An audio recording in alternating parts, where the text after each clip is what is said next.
Fala galera, beleza? Sejam todos bem-vindos aqui ao canal da Focus Hipnose, eu sou o Roy e hoje nós vamos falar sobre medos e fobias. Mas antes, dá uma olhadinha nesse recado que é para você que já é terapeuta e quer buscar mais ferramentas ainda para melhorar os seus atendimentos, ou para você que está buscando uma nova profissão ou novos conhecimentos pessoais. Dá uma olhada nesse recado aí e a gente já volta a se falar aqui.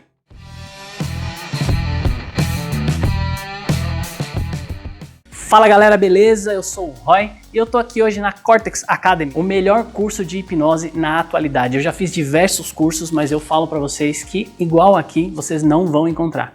Esse sem dúvidas é o melhor curso de hipnose. Aqui vocês vão aprender toda a neurociência por trás da hipnose. E não só isso, a Cortex é um curso híbrido. Sim, é mais uma novidade que a Cortex traz para vocês. E o que é esse curso híbrido? É um curso no qual você pode fazer do conforto da sua casa ou vir até aqui nas dependências da Cortex. Além disso, você sai daqui com 3 certificados. O de hipnose clássica, o de hipnose na parte da terapia terapêutica e também o certificado internacional do Dave Elman Institute, que é o maior instituto aí de hipnose também com essa parceria com a Cortex. Então, se você já é terapeuta e está procurando uma especialização, vem para a Cortex. Se você também está procurando, nunca estudou hipnose, aqui é o seu lugar.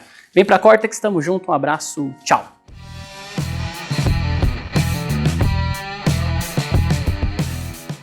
Pois bem, galera, hoje nós vamos falar aqui um pouquinho sobre medos e fobias, o que é uma coisa, o que é outra, como é que funciona tudo isso aí no nosso corpo. E quando é que algo precisa ser trabalhado para que a gente possa melhorar ainda mais nossa qualidade de vida e também de que forma a gente pode fazer isso. Para a gente começar esse assunto, deixa eu explicar primeiro para vocês o que é o medo. Até porque para falar de fobia a gente precisa primeiro entender o que é o medo. E o medo é uma reação bioquímica, é uma das emoções mais básicas que nós temos e normalmente ele está conectado ali com o nosso mecanismo de defesa. Com medo, com muito medo, sem medo.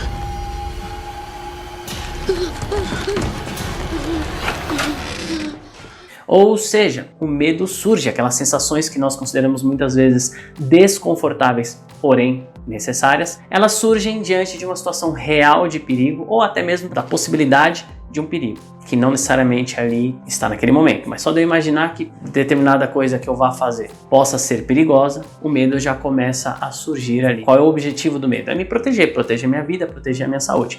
Mas eu gosto de dizer que o medo, ele chega até a ser, de uma certa forma, racional. Nós conseguimos, quando estamos só com medo, ponderar se aquilo faz sentido, se aquele medo está exagerado, não está, se vai ser realmente perigoso, se não vai, e também me ajuda a entender situações que eu possa, de que maneiras que eu posso enfrentar aquilo que eu estou com medo. Exemplo, se eu passo numa rua, num determinado horário, que já está tudo escuro e eu não conheço essa rua, talvez eu sinta medo de passar por ali.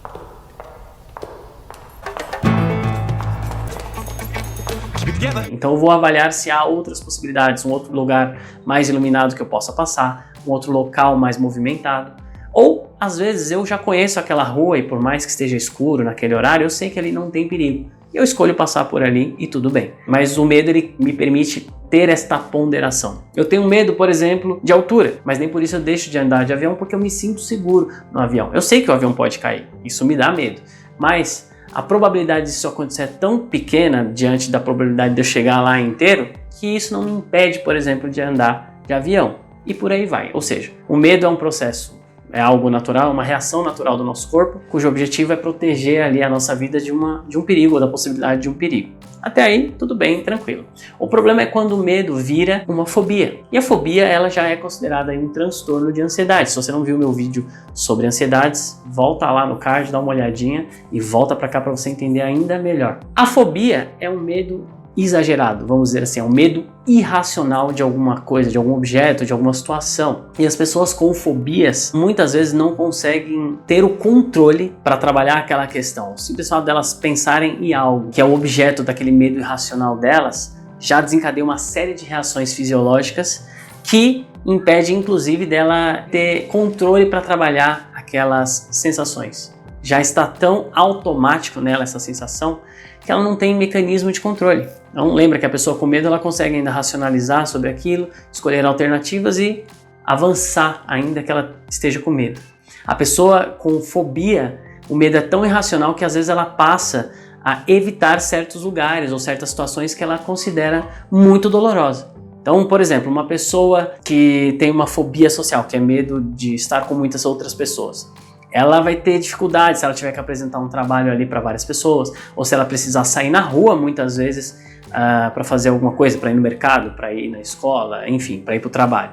E aí o que acontece? Essa pessoa, toda vez que ela precisa enfrentar essa situação, muitas vezes ela começa a sentir um peso muito maior do que aquilo tem de fato. E aí ela passa a evitar muitas vezes isso por conta do sofrimento que ela não quer ter. E aí qual é o problema maior da fobia? Ela pode começar a se tornar um problema, vamos dizer assim, quando isso causa prejuízo para essa pessoa. Nesse exemplo que eu dei de uma pessoa com fobia social, ela passa a ter problemas de enfrentar o trânsito, de sair de casa para ir para o trabalho, porque ela não quer, o sofrimento ali interno dela é muito maior. E não adianta chegar para uma pessoa com alguma fobia e falar para ela, calma, não é para tanto. Essa pessoa sabe que não é para tanto, mas ela não tem esse controle. Para ela é uma coisa gigantesca porque ela sente isso no corpo todo de uma forma absurda. Não está no controle dela. E aí o que acontece? Quando isso começa a gerar prejuízos, é importante que essa pessoa procure sim um tratamento. Existem casos de pessoas com fobias que às vezes ela consegue conviver, fazer as coisas dela naturalmente, sem necessariamente ter que tratar aquilo. Sei lá, pega uma pessoa que tem fobia de escorpião, mas ela mora na cidade. A chance dela encontrar escorpião na cidade, dependendo da região e tudo mais, é muito pequena. Então ela consegue fazer as coisas dela no dia a dia dela sem topar de alguma maneira com o escorpião. Eu sei que é um escorpião e que é perigoso, mas onde você achou isso? O Kiko me emprestou. Tá bom de me devolver já, né? Não, É espera. claro, vai. Daqui.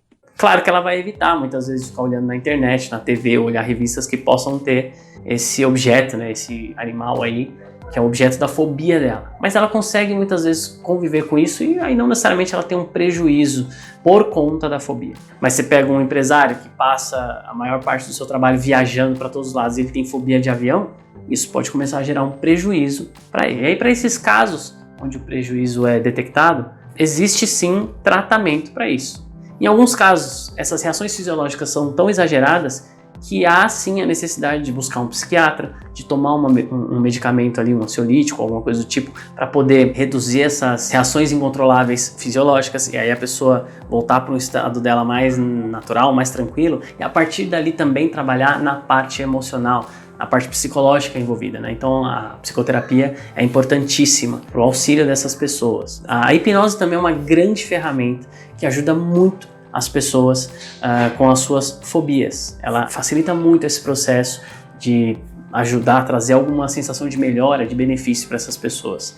Tem muita gente que pergunta assim, mas fobia tem cura? Eu vou falar da parte emocional aqui, mas quando o assunto são questões emocionais envolvidas, eu particularmente não gosto de falar nada em momento algum sobre cura. Tem clientes meus, por exemplo, que relataram sim uma melhora ao tal ponto que eles não sentem mais, eles não têm mais aversão ou fobia, aquele medo exagerado de uma determinada situação ou objeto. Eles relataram que se curaram, se sentiram curadas. Mas eu não falo para as pessoas que tem cura ou não tem cura, porque isso depende muito mais do engajamento dessa pessoa, de como ela reage aos tratamentos que ela está fazendo e de qual é a necessidade específica dela. Então é algo muito individual do cliente ali, da pessoa que está precisando resolver essa questão. Mas tem gente que relata que, eu não perdi 100% o medo, mas nossa, hoje eu consigo andar, enfrentar, andar de avião tranquilo, numa boa. Ainda tenho ali um friozinho na barriga, mas já melhorou muito. O importante é que se busque alguma melhora, para que essa pessoa continue tendo ali funcionalidade, para que ela continue exercendo as atividades que ela precisa exercer sem que isso paralise ela. E existem várias fobias, tem a fobia social, a agorafobia, que é medo de lugares no qual você não consegue sair, claustrofobia, medo de lugares fechados, e tem as mais variadas fobias. Tem fobias, inclusive, de coisas que a gente nem imagina. Fobia de banana. Não tem lógica muitas vezes até a fobia, né? Mas existe, para a pessoa é um terror, é um pesadelo. Existe, enfim, uma infinidade aí de fobias, de medos exagerados, e todos eles, acredito eu, podem ser sim trabalhados. Existe tratamento para que você possa buscar ali resultados positivos e continuar ali vivendo a sua vida com, pelo menos, se não resolver a questão, com uma melhora muito grande, com uma facilidade de lidar com aquilo muito maior. Procurem sim ajuda especializada, seja na hipnose, no psicólogo, no psiquiatra, porque muitas vezes é o caso. Eu falo sempre, quanto mais multidisciplinar for o tratamento, mais chances de você se sentir ali melhor, seja lá qual for a fobia que você tiver, tá bom? Então é isso, um grande abraço. Se vocês gostaram aí, deixa o like, deixa nos comentários se você tem alguma fobia, eu quero saber. E também, se esse assunto interessar para alguém que você conhece, encaminhe esse vídeo, compartilha com ele. Tamo junto, um abraço, tchau!